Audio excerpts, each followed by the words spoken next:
Sahabat-sahabatku yang terkasih, selamat berjumpa pada hari yang baru.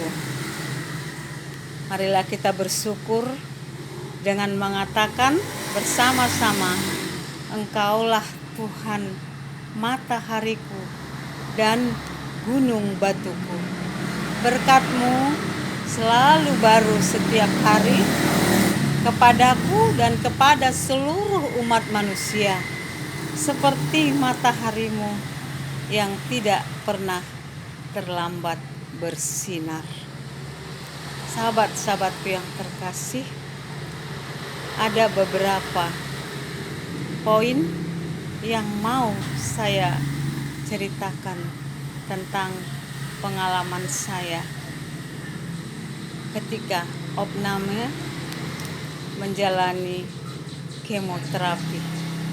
Tapi saya mau bernyanyi dulu ya, karena rencana Tuhan itu indah padaku dan pada kita semua. Indah rencana-Mu Tuhan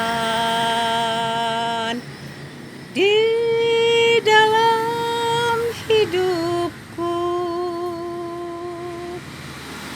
walau ku tak tahu dan ku tak mengerti semua jalan-Mu.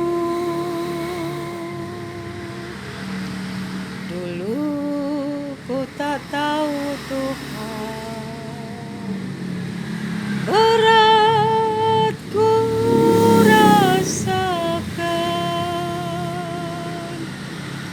kini ku melihat dan ku merasakan indah rencana-Mu. Tapi ku mengerti sekarang, Kau tolong padaku. Kini ku melihat dan ku merasakan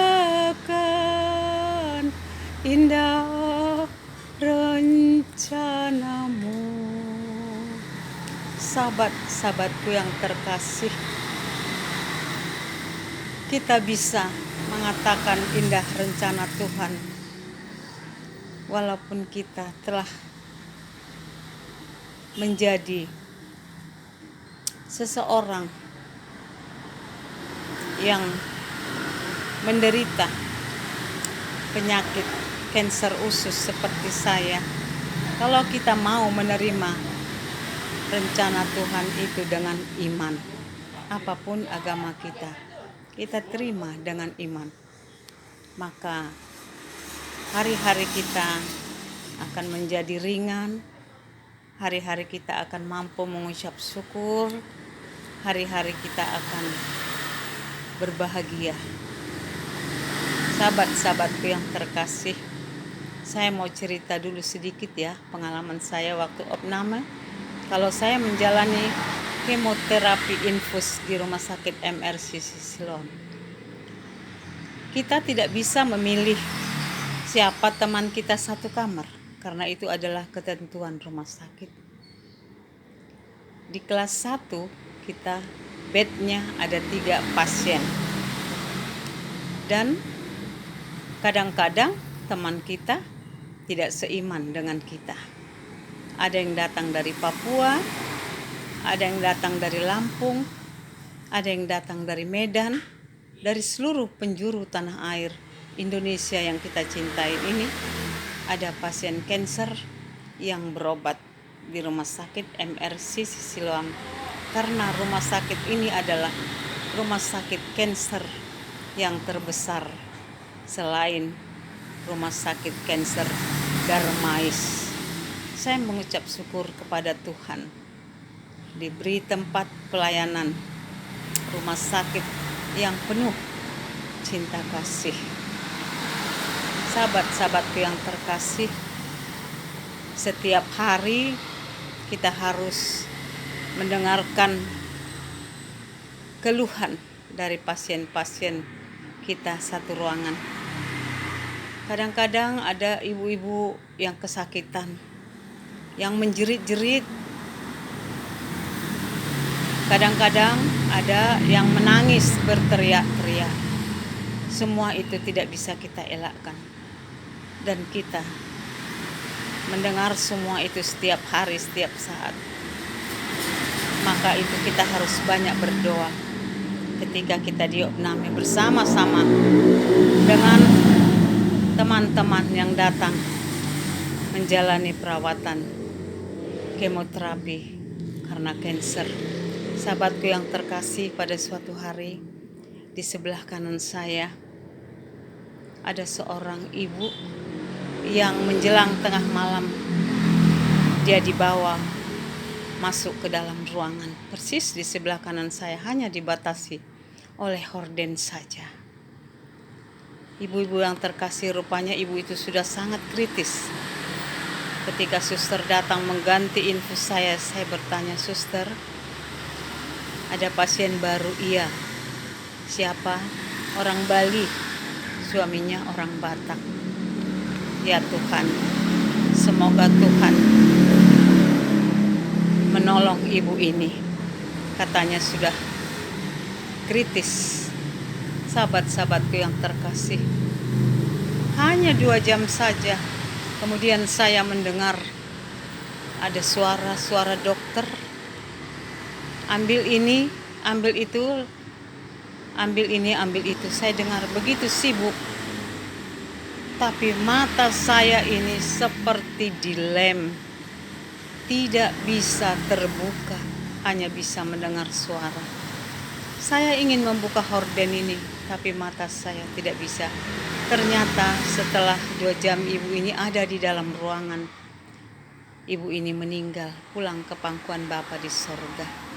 Hanya satu kalimat yang saya dengar sebelum saya mengetahui ibu ini meninggal. "Oh Tuhan," itu saja, gak ada yang lain. Saya tidak tahu apakah itu suara suaminya atau suara anaknya. Kemudian pasien di bed 1 dan 2 orang yang menjaga, rupanya mereka sudah pergi keluar karena ketakutan melihat semuanya, dan pasien pun ikut keluar. Dan ternyata 2 jam mayat ada di samping saya, anak saya ada tidur di samping saya. Kami berdua tidak mengetahui bahwa hanya batas horden itu ada mayat seorang ibu tergeletak, dan hanya saya berdua dengan anak saya, dan mayat itu ada dalam ruangan kamar itu. Tapi karena kami tidak tahu, kami tetap tenang, mata saya tidak bisa terbuka. Dan kemudian pagi-pagi ketika saya bangun berdoa, baca Alkitab, saya bernyanyi, ibu di bed 1 datang mengunjungi saya. Dia bilang, Opung tadi malam gak tahu ya kenapa, kan yang sebelah ini udah meninggal." "Oh, udah meninggal?" "Ya." "Oh Tuhan, selamat jalanlah sahabatku, kau tidak sakit lagi, sudah sembuh." Itu saya katakan kepada ibu itu. Kami takut, Opung, kami lari keluar. Ibu saya bawa keluar, kami nunggu di ruang tunggu. Kemudian setelah mayat didorong, kami balik lagi ke ruangan. Jadi Opung gak tahu saya. Cuman saya dengar satu kalimat aja, "Oh Tuhan."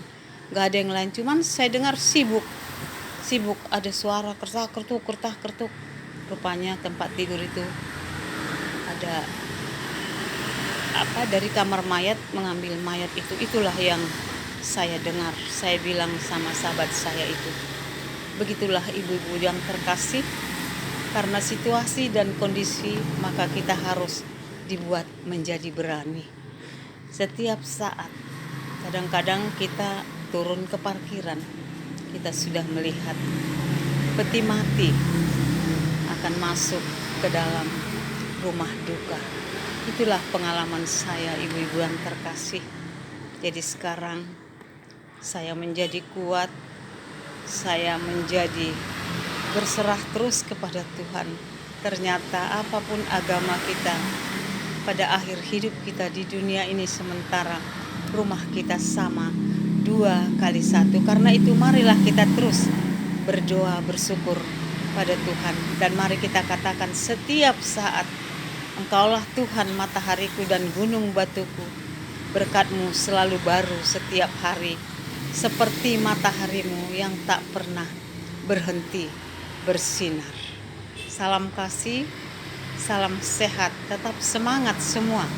Penderita kanker atau penderita penyakit lain, atau yang sedang terpapar virus COVID yang isoman dan dirawat di rumah sakit, tetap semangat, tetap percaya bahwa mujizat itu masih ada. Salam Horas.